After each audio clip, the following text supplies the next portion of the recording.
Hello everyone, once again welcome to my YouTube channel target beard. So friends, आज हम बात करने वाले हैं नॉलेज एंड करिकुलम के कुछ इंपॉर्टेंट टॉपिक्स हैं जिसमें डिफरेंस पूछा जाता है। Difference between information and knowledge, belief and truth, reasoning and analysis. तो इन टॉपिक्स को आज हम डिस्कस करने वाले हैं। ज़्यादातर शॉर्ट नोट्स में ये क्वेश्चंस पूछ लिए जाते हैं, 2 या 1 भी पूछा जा सकता है। तो इम्पॉर्टेंट टॉपिक है, तो आइए जल्दी से स्टार्ट करते हैं। Let's start. First of all देख लेते हैं इन्फॉर्मेशन और नॉलेज में क्या डिफरेंस है। Information refers to data about someone और something that is organized and presented in a systematic way. Information क्या है कि किसी ने आपको किसी चीज़ के बारे में इन्फॉर्म कर दिया या कहीं से पढ़ के आपको कुछ इन्फॉर्मेशन मिली है जो कि प्रेजेंट किया गया है इन अ सिस्टमेटिक वे। ठीक है। नॉलेज क्या है? Knowledge is a combination of information, experience and insight. Knowledge आपका कॉम्बिनेशन है आपके इंफॉर्मेशन का, आपके खुद के एक्सपीरियंसेस का और आपकी खुद के अंदर की जो एक इंसाइट, जो आपकी खुद के अंदर के आइडियाज़ होते हैं, जो आपकी खुद की एक सिक्स्थ सेंस जिसको बोलते हैं, तो वो सब मिला के आपकी नॉलेज बनती है। इन्फॉर्मेशन जैसे आप हर रोज़ न्यूज़पेपर पढ़ते हैं या कोई मैगज़ीन पढ़ते हैं, वहाँ से आपको इन्फॉर्मेशन मिल जाती है। ठीक है। लेकिन नॉलेज आपका धीरे धीरे एक्वायर होता है। ठीक है। अभी किसी ने आपको इन्फॉर्मेशन दे दी कि कल मौसम कैसा रहने वाला है, कल बारिश होने वाली है या क्या होने वाला है, लेकिन एग्जैक्टली मौसम कैसे देखा जाता है, किस तरह से ये भविष्यवाणी की जाती है, वो किस बेसिस पे होती है, तो वो कोई नॉलेजेबल बंदा ही बता सकता है जिसको इस चीज़ की नॉलेज होगी, जिसने इस चीज़ के ऊपर बुक्स पढ़ी होंगी, खुद से प्रैक्टिकल्स देखे होंगे, तो उसको इस चीज़ की नॉलेज होगी। तो there is a difference between information and knowledge. Information is form of data which is helpful to understand the meaning of something through facts और फिगर्स। इन्फॉर्मेशन क्या है? हमारे पास कोई डाटा है जिसको हम पढ़ के समझने की कोशिश करते हैं। कुछ फैक्ट्स हैं, कुछ फिगर्स हैं, या कुछ कोई भी ज़रूरी नहीं है फैक्ट्स फिगर्स या फिगर्स में ही होगा, कोई भी डाटा है, कोई भी इंफॉर्मेशन है, किसी बुक से हमें इंफॉर्मेशन मिलती है।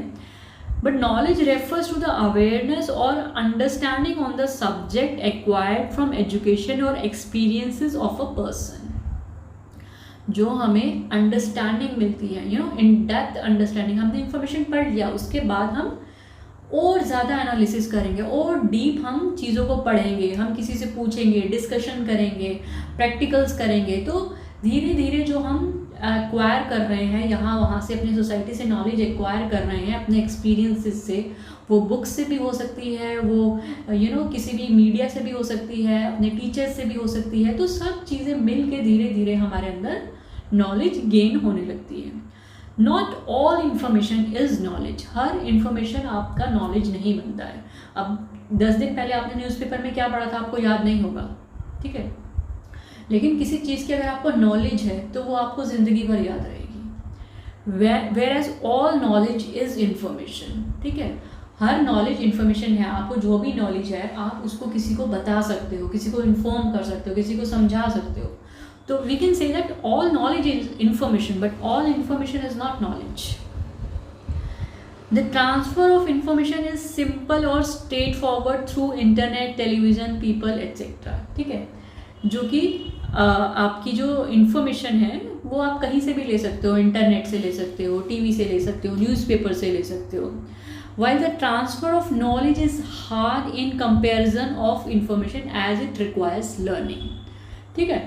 आप इंफॉर्मेशन को तो ट्रांसफ़र कर सकते हो, लेकिन नॉलेज को ट्रांसफ़र करना मुश्किल है। आपको अगर किसी चीज़ की नॉलेज है, आप किसी को इन्फॉर्मेशन दे सकते हो कि ऐसा होता है, ऐसा क्यों होता है, सामने वाले को इन्फॉर्मेशन मिल जाएगा, लेकिन उसको नॉलेज नहीं आएगा। उसको नॉलेज तब तक नहीं आएगा जब तक कि वो उस पर खुद से वर्क नहीं करेगा, इन डीप एनालिसिस नहीं करेगा, इन डेप्थ स्टडी नहीं करेगा, प्रैक्टिकल्स नहीं करेगा, तब तक उसको इन डेप्थ नॉलेज नहीं आएगा। Information is theory oriented. Knowledge is experiences oriented as it derived through experiences. Information alone isn't enough to form conclusions. ठीक है। Knowledge is relevant information with the help of which conclusions can be drawn and generalizations can be made. Information के basis पे हम कोई भी conclusion पे नहीं आ सकते हैं, क्योंकि इन्फॉर्मेशन आपको आज एक इन्फॉर्मेशन मिली है, कल को आपको कोई दूसरी इन्फॉर्मेशन मिलेगी, तो इन्फॉर्मेशन के बेसिस पे आप कोई भी कंक्लूजन नहीं बना सकते और बनाना भी नहीं चाहिए जब तक कि आप खुद से उस चीज़ की नॉलेज को ना एक्वायर करें, उस चीज़ को ध्यान से एनालाइज करें, ऑब्जर्व करें, उसको देखें, उसको समझें, उसके बाद कंक्लूजन पे आएँ। ठीक है, आई होप आप लोग को समझ में आ गया होगा इन्फॉर्मेशन और नॉलेज का क्या डिफरेंस होता है। अभी आगे देख लेते हैं difference between beliefs and truth. ठीक है, तो थोड़ी इंटरेस्टिंग टॉपिक्स भी हैं ये। बिलीफ और ट्रुथ के बीच में क्या डिफरेंस है? Belief is a personal statement, a truth is an universal statement. ठीक है, बिलीफ क्या है? मेरा मानना क्या है, मैं क्या मानता हूँ। ट्रुथ, बट सच में क्या ऐसा है?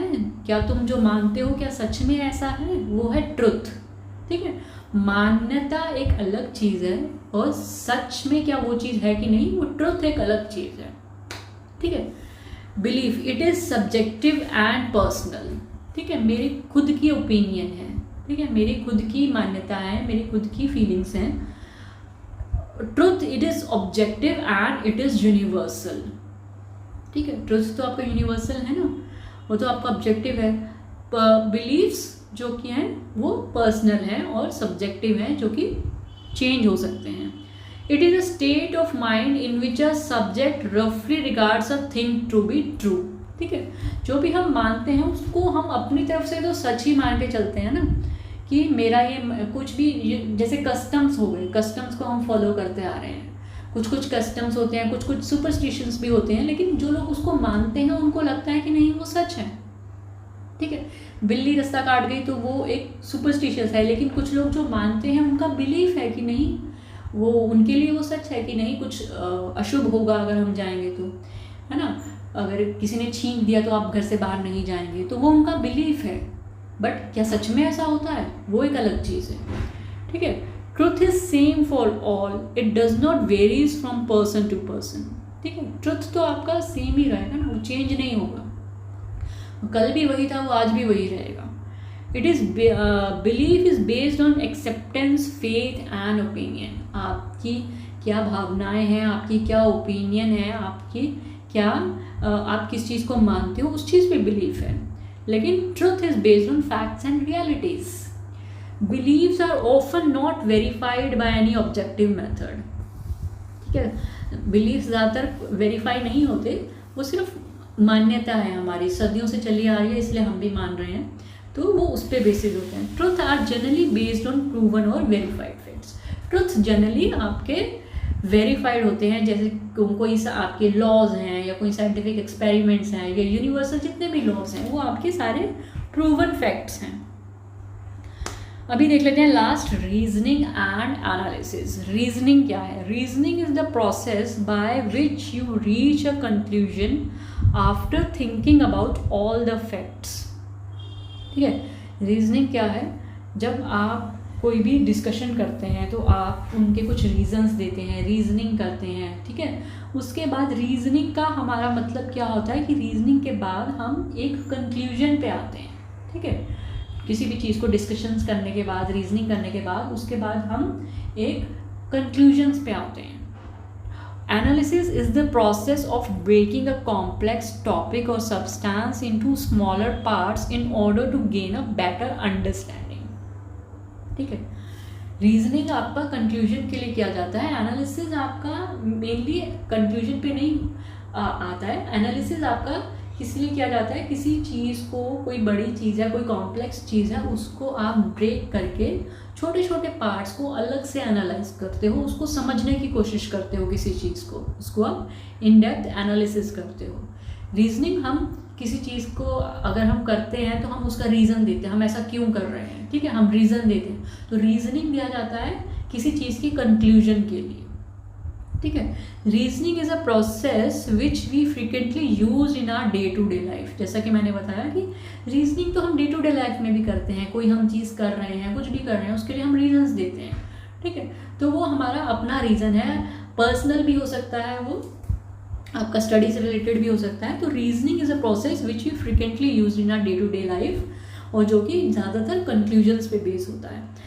Analysis is a process which includes in depth critical thinking. In depth आपके क्रिटिकल थिंकिंग के ऊपर होता है, यू नो।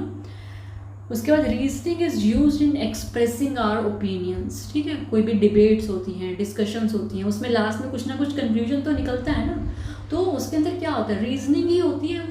हर इंसान अपना रीजनिंग देता है, हर इंसान अपनी ओपिनियन देता है, अपने व्यूज़ को एक्सप्रेस कर रहा है, तो लास्ट में फिर हम सबके रीजंस जान के, सबके एक्सप्रेशंस जान के फिर हम एक कंक्लूजन पे आते हैं।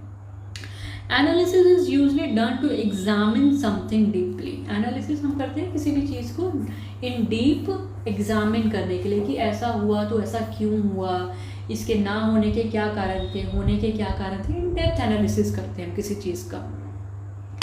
Reasoning is basically of two types, ये हमने पहले भी पढ़ा है, इंडक्टिव रीजनिंग, डिडक्टिव रीजनिंग। उसके बाद एनालिसिस आप अगर नेट पे देखेंगे या बुक्स में देखेंगे तो काफ़ी तरह की है, बट मेन 4 तरह के ही हैं, डिस्क्रिप्टिव, डायग्नोस्टिक, प्रेडिक्टिव और प्रिस्क्रिप्टिव, ठीक है। अभी हम इन सबको डिटेल में डिस्कशन नहीं करेंगे, वो किसी और वीडियो में कर लेंगे। अभी वैसे अगर डिफरेंसेस आएगा तो आपको ये सारे लिखने की भी ज़रूरत नहीं है, आप खाली इतना भी दे देंगे तो वो भी काफ़ी है। ज़्यादातर शॉर्ट नोट्स में ही आते हैं इस तरह के क्वेश्चंस।